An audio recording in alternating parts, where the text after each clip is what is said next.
Who is the Prophet Muhammad? Blessings of God be upon him and grant him peace.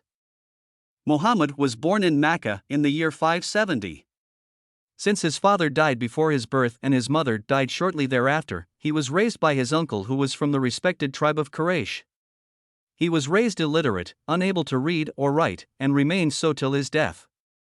His people, before his mission as a prophet, were ignorant of science and most of them were illiterate. As he grew up, he became known to be truthful, honest, trustworthy, generous, and sincere. He was so trustworthy that they called him the Trustworthy.1 Muhammad was very religious, and he had long detested the decadence and idolatry of his society. At the age of 40, Muhammad received his first revelation from God through the Angel Gabriel. The revelations continued for 23 years, and they are collectively known as the Quran.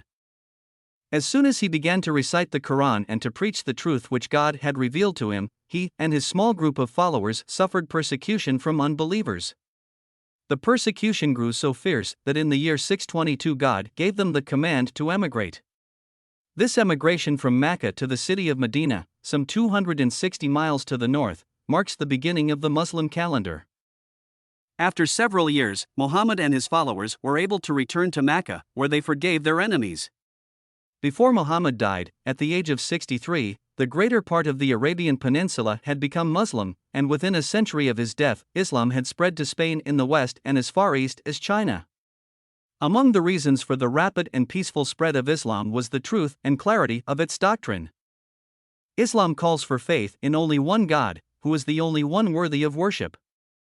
The Prophet Muhammad was a perfect example of an honest, just, merciful, compassionate, truthful, and brave human being. Though he was a man, he was far removed from all evil characteristics and strove solely for the sake of God and his reward in the hereafter. Moreover, in all his actions and dealings, he was ever mindful and fearful of God.